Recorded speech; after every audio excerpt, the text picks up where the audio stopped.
Chapter 21 is where Birthright tries to start throwing more curveballs at you. In this map, we get introduced to a new enemy type, Stoneborn. Stoneborn wield rocks instead of traditional weapons. Rocks are kind of like fists or stones in that they aren't part of the weapon triangle, but what makes these special is the fact that they have 1 to 5 range. Thankfully, these enemies are very slow, inaccurate, and have very low resistance stats, so they aren't too hard to kill. Remember that this is Birthright, so Wary Fighter doesn't exist here. The goal of this map is to defeat the boss. This could be done in just a few turns. My Hinoka, who's sitting on the bench right now, could more than likely get an easy 1 round on him, even with his high bulk. Remember that I still need to gain support points with my units though, and I've also made it a personal goal of mine to route as many maps as I can, just for fun. In order to progress through the stage on foot, you need to use one of the 2 dragon veins near the statue. One opens the path to the next level, and the other sets the ground on fire. The correct option is always the dragon vein that is corresponding to the side of the statue that's holding the orb. You aren't going to be told this on a first playthrough, but once you figure that out, the whole gimmick is completely nullified. One last thing about this map is that there is a singular unpromoted outlaw for some reason. This is the only enemy in the entire map that isn't promoted, which makes even less sense when you consider the fact that there are no chests on this stage, and there's even a promoted adventure in a different section of the stage. I really don't have an idea as to why this guy was added. I almost want to say it was an accident.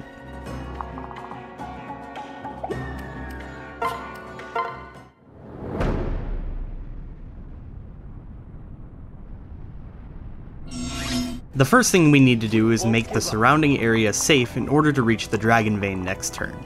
Corrin will start us off by taking out the first Master of Arms.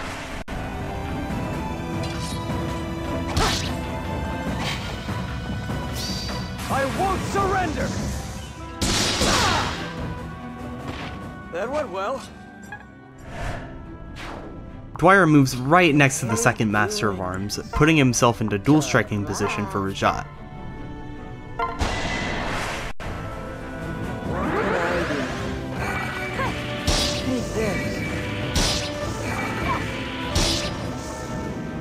You deserved it.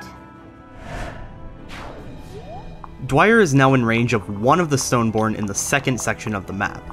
That may seem scary, but he's actually completely fine. The first concern is that dealing with random enemy movement may be a real problem we face when dealing with Stoneborn, but Dwyer is conveniently at the very edge of its range, meaning that it can only attack from the tile directly below the Great Master. That being said, it is dangerous for Dwyer to be in range of that while keeping the Stoneborn and Master Ninja on the first floor alive. Kiragi sets up the dual strike for Selkie, who is able to one-round the Stoneborn even without even-handed being active. It's very important that she uses the Horse Spirit here for her own safety. Let me help.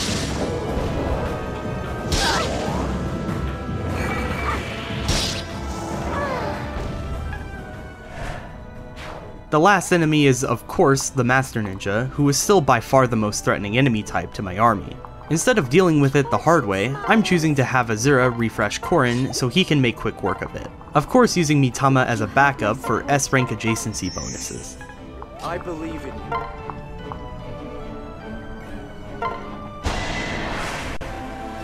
I will be your support.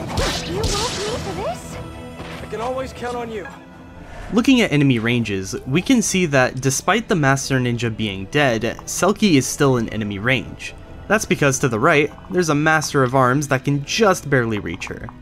Thanks to her using the Horse Spirit though, she's bulky enough to survive this attack. 31 minus 19 is 12, and it'll deal 1 extra damage because of the weapon triangle. The Stoneborn just above it luckily can't reach Selkie, but it can reach Mitama and Corrin. We'd rather it not try to attack them because we want the Stoneborn to be in a specific tile for next turn, which we're able to force by putting a unit with weaker overall bulk than them in its range as well. A unit fit for that job is Hisame. A fun interaction that Hisame has with the Stoneborn on this map is that once they attack him from 5 tiles away, Seal Strength will activate. It doesn't make that much of a difference here, but it is cool either way.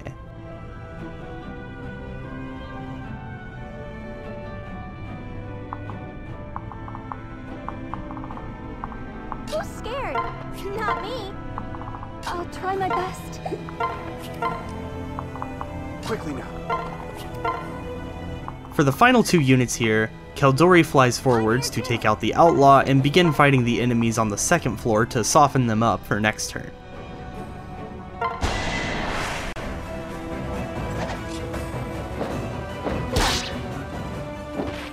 As expected.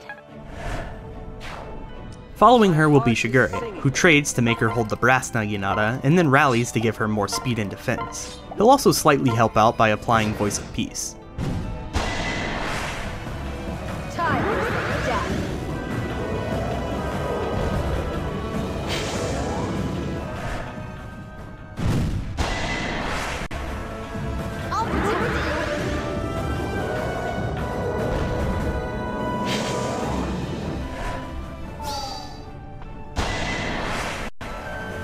Our audience has arrived.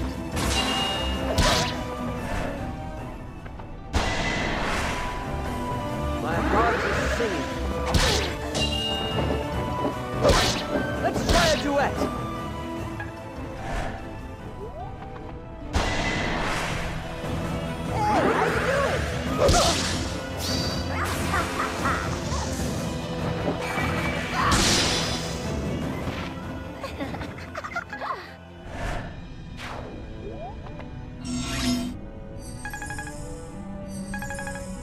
The second Master Ninja has very conveniently gone 3 tiles away from Korin, meaning Mitama is able to go to the right of Korin and one-round the enemy with his help. We won't give up. Reflect on this.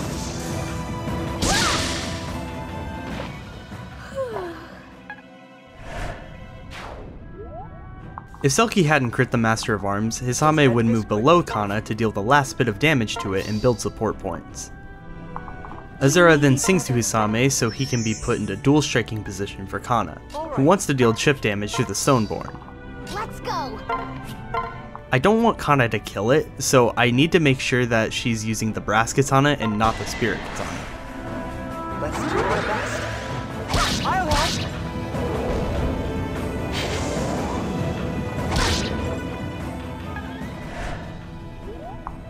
The reason why we didn't want Kana to kill the Stoneborn is because we can use it to build some support between Selkie and Kiragi as well. He's weak enough to the point where Selkie can one-shot, so there's no risk of taking a bad counterattack. What's next? The entire first floor is dealt with now, so I can freely use the Dragon Vein with Korin to open the path forwards. I'm with you.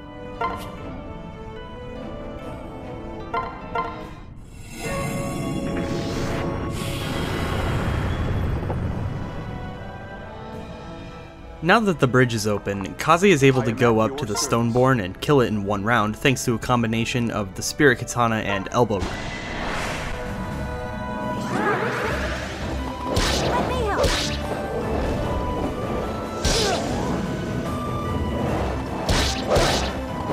That was a good fight. That was pretty unlucky, but I haven't moved Dwyer yet, so I am able to heal Kaze before enemy phase. Before doing that, I need Caeldori and Shigure to move. Caeldori moves to the left side of the Swordmaster and kills it.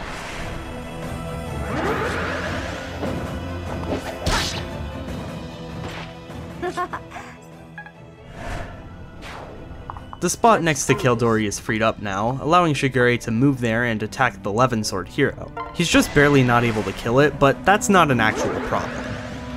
Don't look away. Now that Shigure has moved, Dwyer goes to that tile and heals Kaze back to full HP, which he needs in order to survive enemy phase. If Dwyer had gotten hit by the Stoneborn on turn 1, now would also be an opportunity to heal himself with Live to Serve.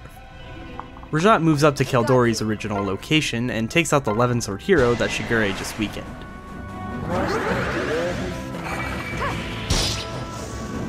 Ugh, too much work. Midori can do this. Sakura importantly uses Rally Luck for Kaze here, since he does face a sizable crit chance against the enemies without it. This is technically a misplay. I thought Kaze needed to be holding the Spirit Katana in order for the targeting and HP benchmarks of future turns to work, but I later found out that Kaze could have been switched to the Brass Katana by Rajat and nothing would have changed, thanks to his defense not being weighed down by it. Oh well.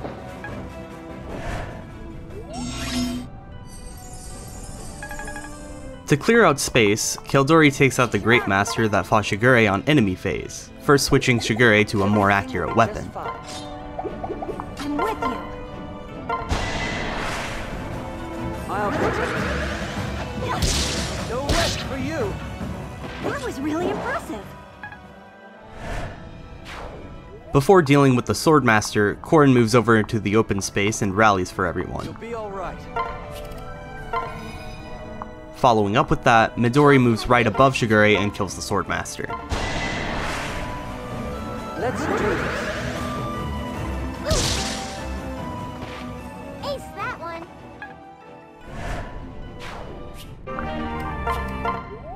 There's now a single hero that can see the nearby spaces. We want to keep progressing our units forwards while still making sure that the hero can't do anything too drastic, and the best way to do that is have some of my strongest units form a wall to block the hero's line of sight.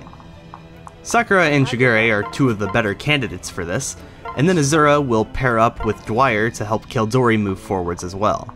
Be careful. Stay strong. I'm here to help.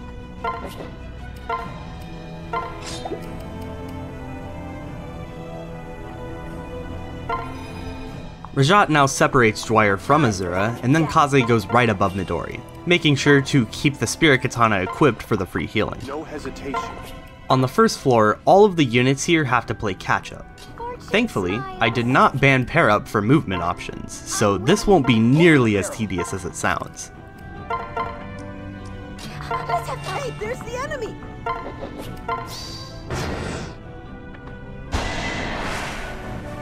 Stay with me. No need to go solo.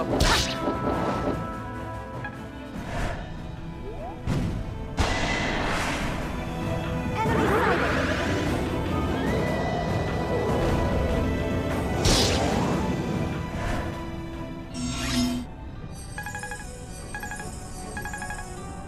Since the hero didn't get killed on enemy phase, we can use this as another opportunity to build support between Kana and Hisame. Hisame should get the kill because he'd get more experience out of it than Kana would. Let's go. Let's go.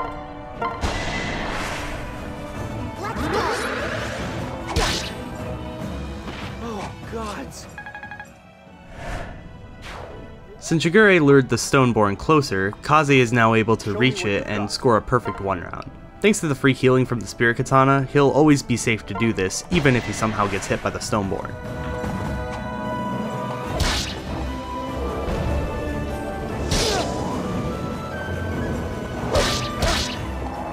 Fare thee well.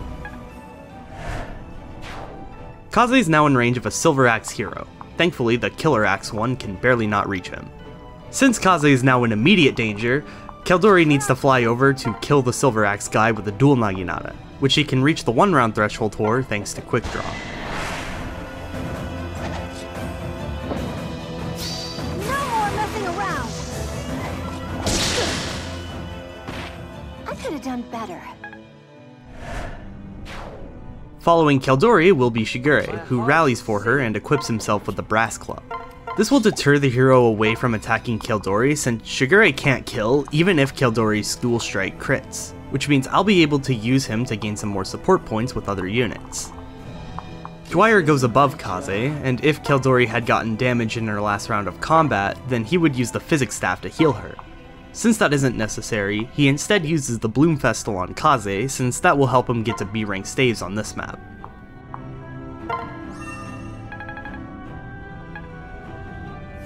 One last thing for this side is that we're pretty much done with the second floor already. That means it's time for us to use the Dragon Vein and open the path to the next area. Sakura can reach the Dragon Vein on this turn, but we want to make sure that she isn't in risk of getting attacked by the hero. The easiest way to do that is, of course, to make her one-round the hero with a lot of avoid.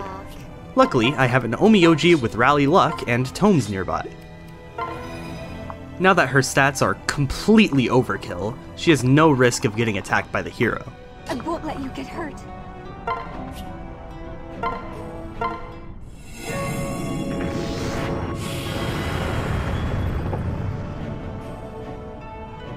Now that the bridge has been opened, Mitama can go in enemy range to lure an adventurer over to our side. This adventurer will also pull an Omioji, as it sees that it can dual strike for the adventurer.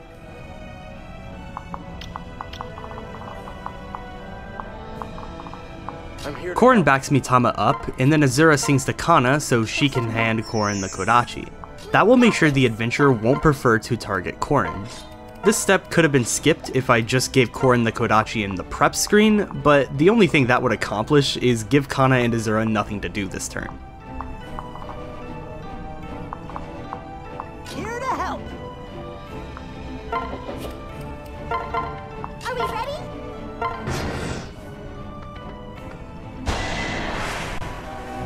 I'm with you. Let me try. I'll write an epic about this.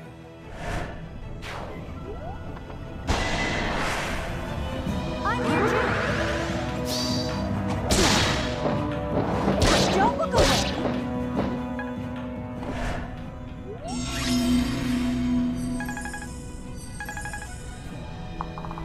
The units that'll deal with the hero on this turn are Selkie and Kuragi.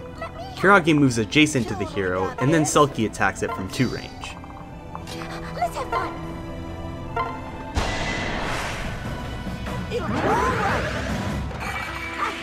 On it. I owe you one.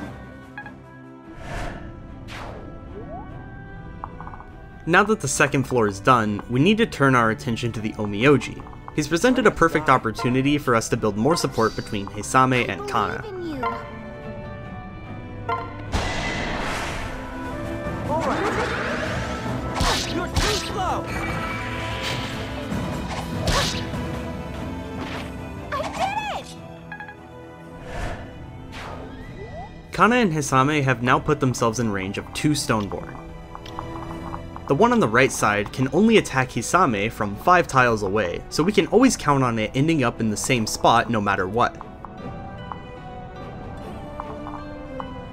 The same can't be said for the second Stoneborn, however. He sees 2 different tiles that he can attack Hisame from, and the tile that he chooses will drastically change how the enemies behave. We need to find a way to make sure that he always ends up in the same exact tile. We know that if a unit is weaker than Hisame, the Stoneborn will prefer to attack them instead. That means all we need to do is find a unit who will take more damage but not die, and put them at the very edge of its range. Dwyer fits that description perfectly. Don't die. While he's on his way to the spot, he could use this turn to heal Hisame or Kana if they were damaged on this turn.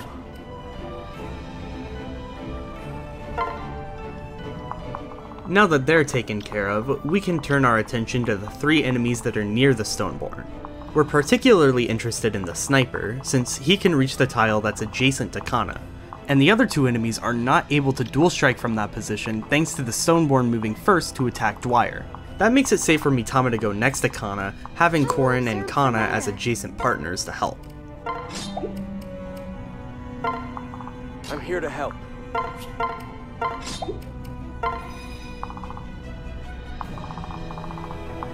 Everything will be just fine.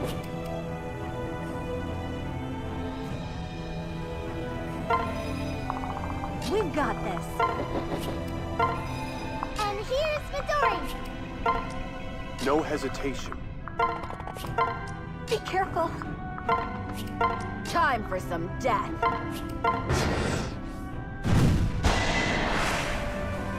Here I am.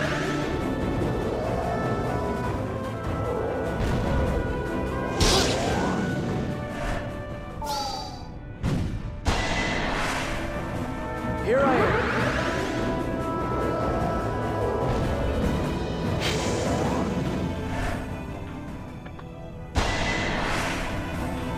Ready for this? This is the first instance in all of my time with Fates that I've ever seen Dragon Ward proc. Cool that I got it on recording.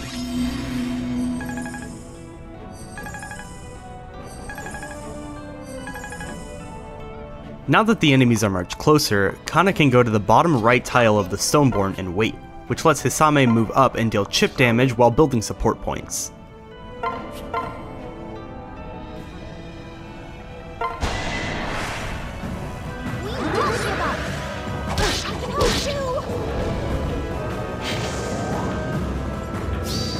Your time has come!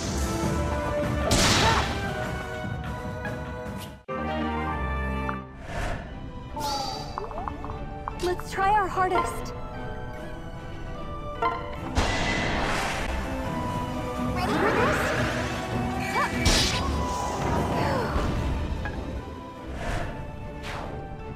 As for the second one, we'll have Rajat grab the kill immediately after Dwyer goes up to heal Hisame back to full HP. This would also heal Dwyer back to full if he had gotten hit by the Stoneborn.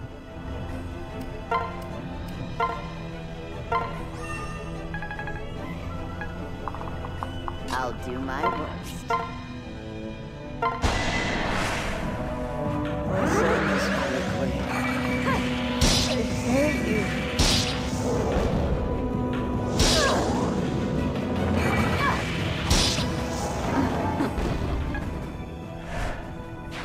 As for the Killer Bow Adventurer to the left, Mitama has just barely enough movement to be able to reach him and kill.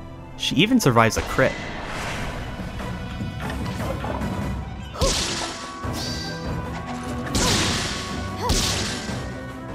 I am richer for the experience. As for the last enemy on this side of the floor, Shigure moves all the way up to help Caeldori kill it in one round. Heart is singing. Enemy sighted.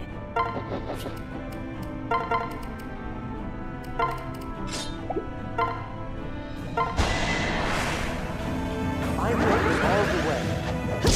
How's this? Thanks.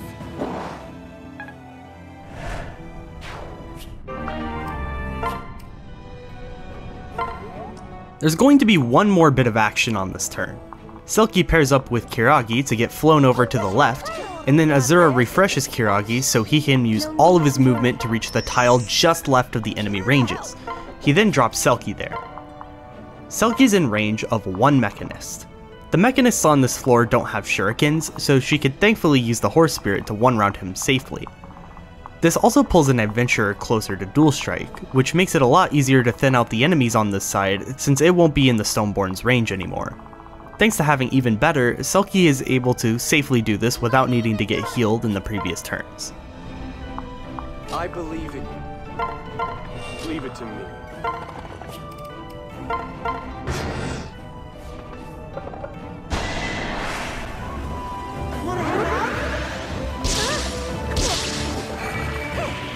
Let me help.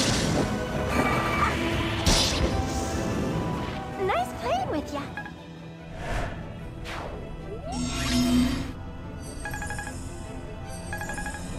Since the statue is right there, Korin goes ahead and uses the Dragon Vein so I don't have to care about it later.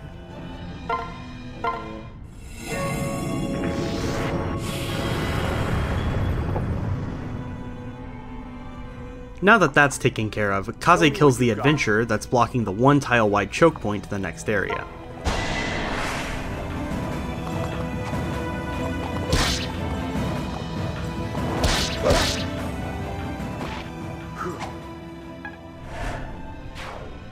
Now we're presented with a problem.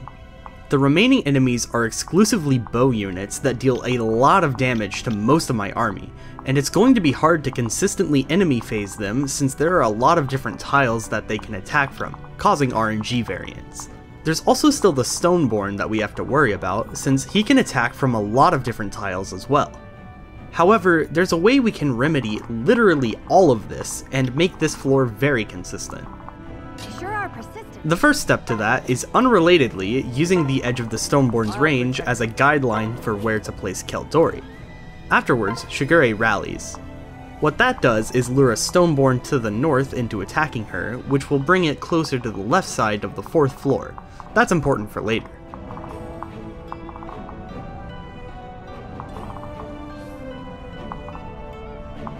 Refocusing on the other enemies, our solution to our problem starts with having Sakura pair up with Kana so she can get dropped onto this tile.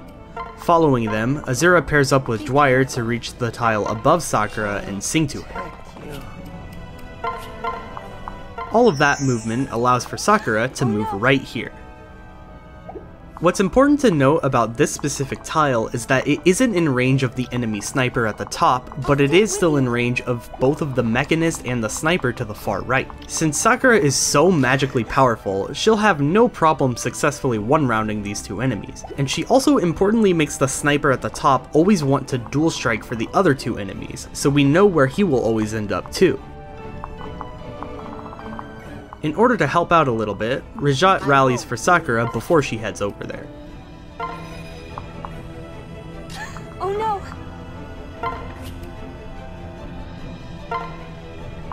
Kiragi's going to be doing something a little bit different from the main group. He's going to be going to the left side of the statue, which puts him in range of one of the Stoneborn on the 4th floor. This may look silly and dangerous, but the important thing to remember about the 4th floor is that the other 3 Stoneborn here don't actually have a movement stat, meaning that the tile 2 spaces away from where the Stoneborn will attack Kiragi won't be in anyone else's range.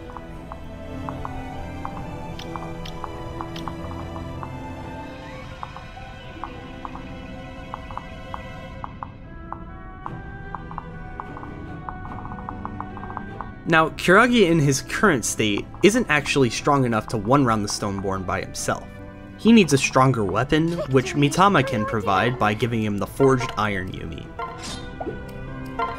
Selkie follows Kiragi, pulling a Sun Festal from the convoy to keep Kiragi healthy, if he gets hit.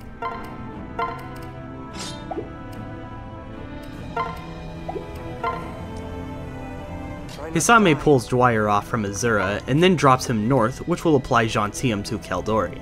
That makes the difference between the Stoneborn on the right wanting to attack Sakura instead of her.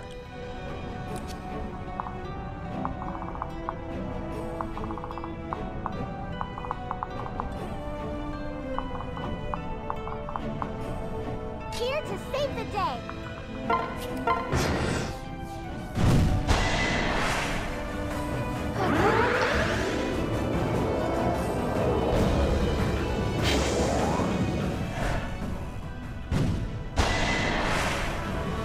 Our audience has arrived.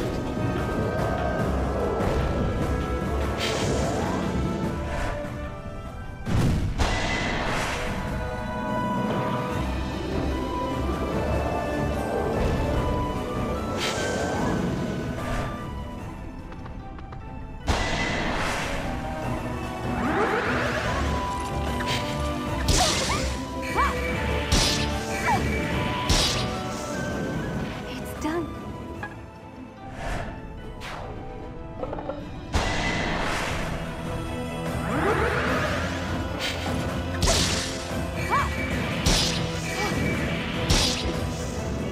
Sweet dreams.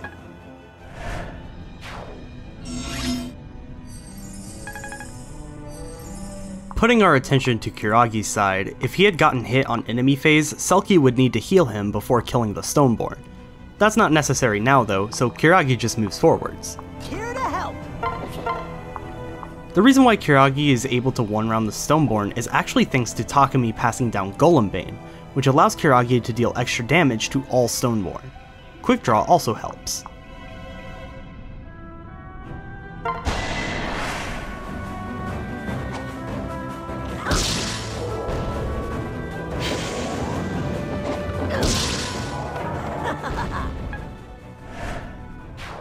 Kiragi is now in range of the Stoneborn that attacked Caeldori, which is what we want, but if he had taken damage just now, Kiragi would be once again facing lethal damage on the second attack. To fix that, Caeldori goes 2 tiles below him, and she would heal before enemy phase started.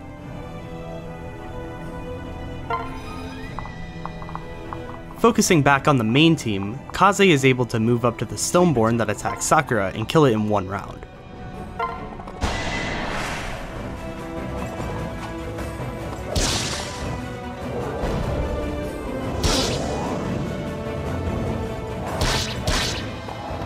was a good fight.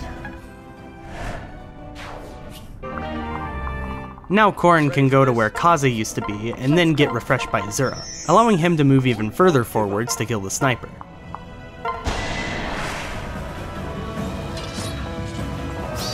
You won't stop me!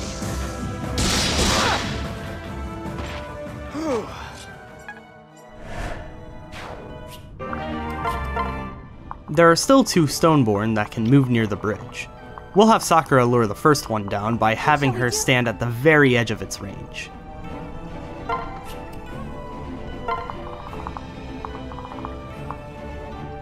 Shigure will follow and go above Sakura, but he needs to be sure to hold the guard Naginata and not to rally, as otherwise the Stoneboard would attack him and not Sakura. My other units shuffle closer to the bridge while staying clear of enemy ranges. I'm sleepy. Stay strong. I collect both. Over the barrel. We won't give up. Now I'm in the mix. Hear me roar! I am at your service.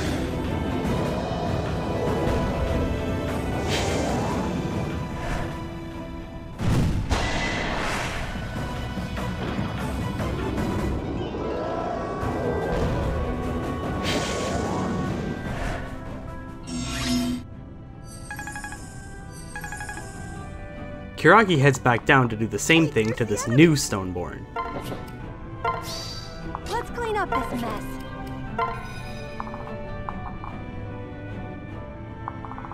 Over here, Sakura takes out the first Stoneborn that attacked her.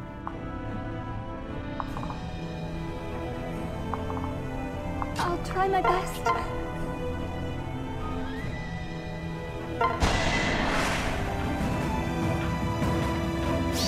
Don't move! It was the only way. If Sakura had gotten hit, Dwyer would move below her to give her healing, which also functions to put Dwyer at the edge of the second Stoneborn's range to guarantee that it'll end up moving into a predictable tile.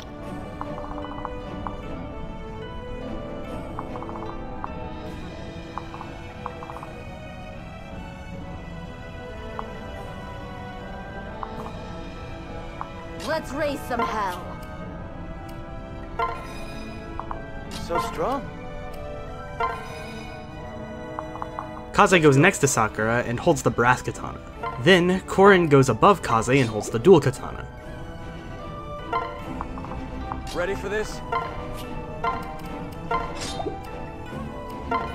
That puts Korin in range of one of the Spear Masters, which is curiously the only one that will end up moving, despite one of the other units being clearly able to dual strike for his ally.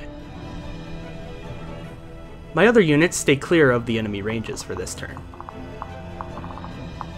Here I am!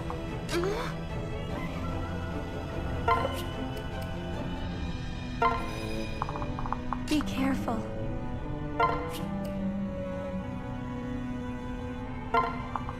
All right. I'm with you. I'll cover you. This is exciting. Good.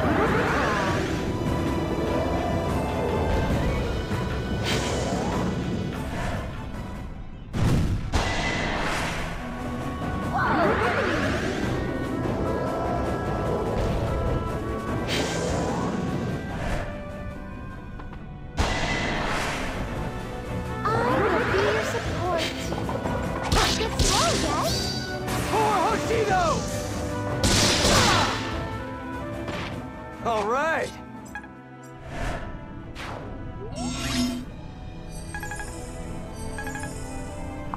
Back over here, Kiragi kills the Stoneborn again after Selkie pretends to heal him.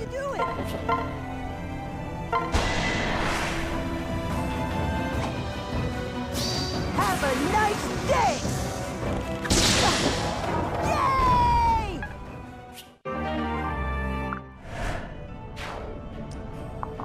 I'm here to help. Over here we have a fresh new Stoneborn to take out, so Dwyer first moves under it to serve as a dual strike partner for Rajat, who makes quick work of it. I'll protect you. I collect bones.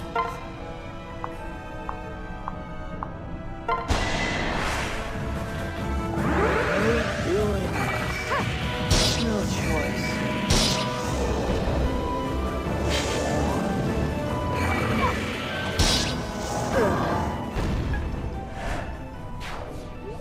Now Rajat is in range of the Spearmasters, but we don't want her to be the one that fights them. Instead, we'll have Kana move all the way up to body block for Rajat, as well as go in range of a second Spearmaster. I'm always ready. In order to make sure Kana isn't at weapon triangle disadvantage here, Korin moves up to give her the dual katana. He also rallies. Similarly, Shigure is going to move next to Korin to give Kana rally speed and defense. Then, Sakura will move below Korin and give Kana rally luck. This will also apply Sakura's personal skill, though that doesn't matter at all. In fact, all of what I just did here was complete overkill and solely for peace of mind. I'll watch your back. Here to save the day. I am at your service. I'm sleepy. I'm with you. This ends now!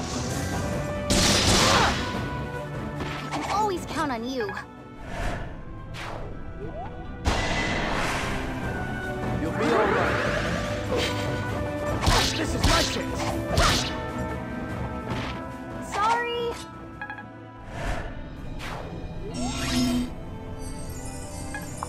For this other Spearmaster, we can take care of it on this turn by placing Sakura onto this whole tile, which lets Azura reach her to get refreshed. Here we go. Now that Sakura can reach the Spearmaster, she can one-round it, but her accuracy isn't perfect. To help, Korin moves 3 tiles away from the Spearmaster to apply adjacency bonuses, as well as supportive. Let's try our hardest. We've got this. Need a hand? It's done. Now, there isn't a whole lot left to do on this map, so instead of slowly shuffling all of my units forwards towards the last group of enemies, I'm going to do what I always wanted to do, and use auto battle to have the game move my own units for me.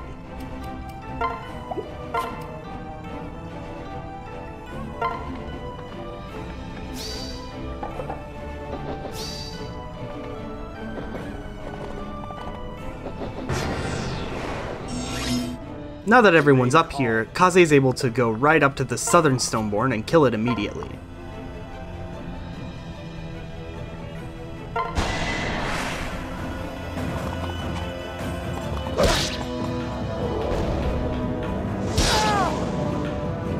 The pain will pass.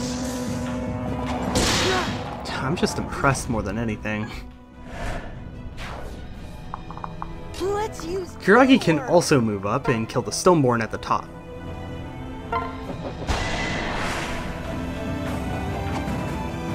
no more Mr. Nice Guy. That was a good one. For the last Spearmaster, Korin will go ahead and kill it. In order to do that, Kana gives him back the dual katana, then Korin goes 3 tiles to the left. After he gets refreshed, he'll be able to cleanly one-round it. Let's go. We can do this.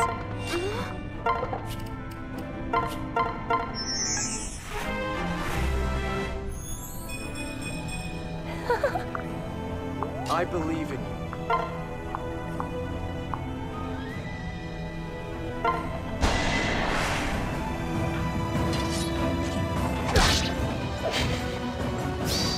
For Hoshido! I did it! As for the final enemy, we are going to have Sakura take the kill for an easy I one-round. won't let you get hurt.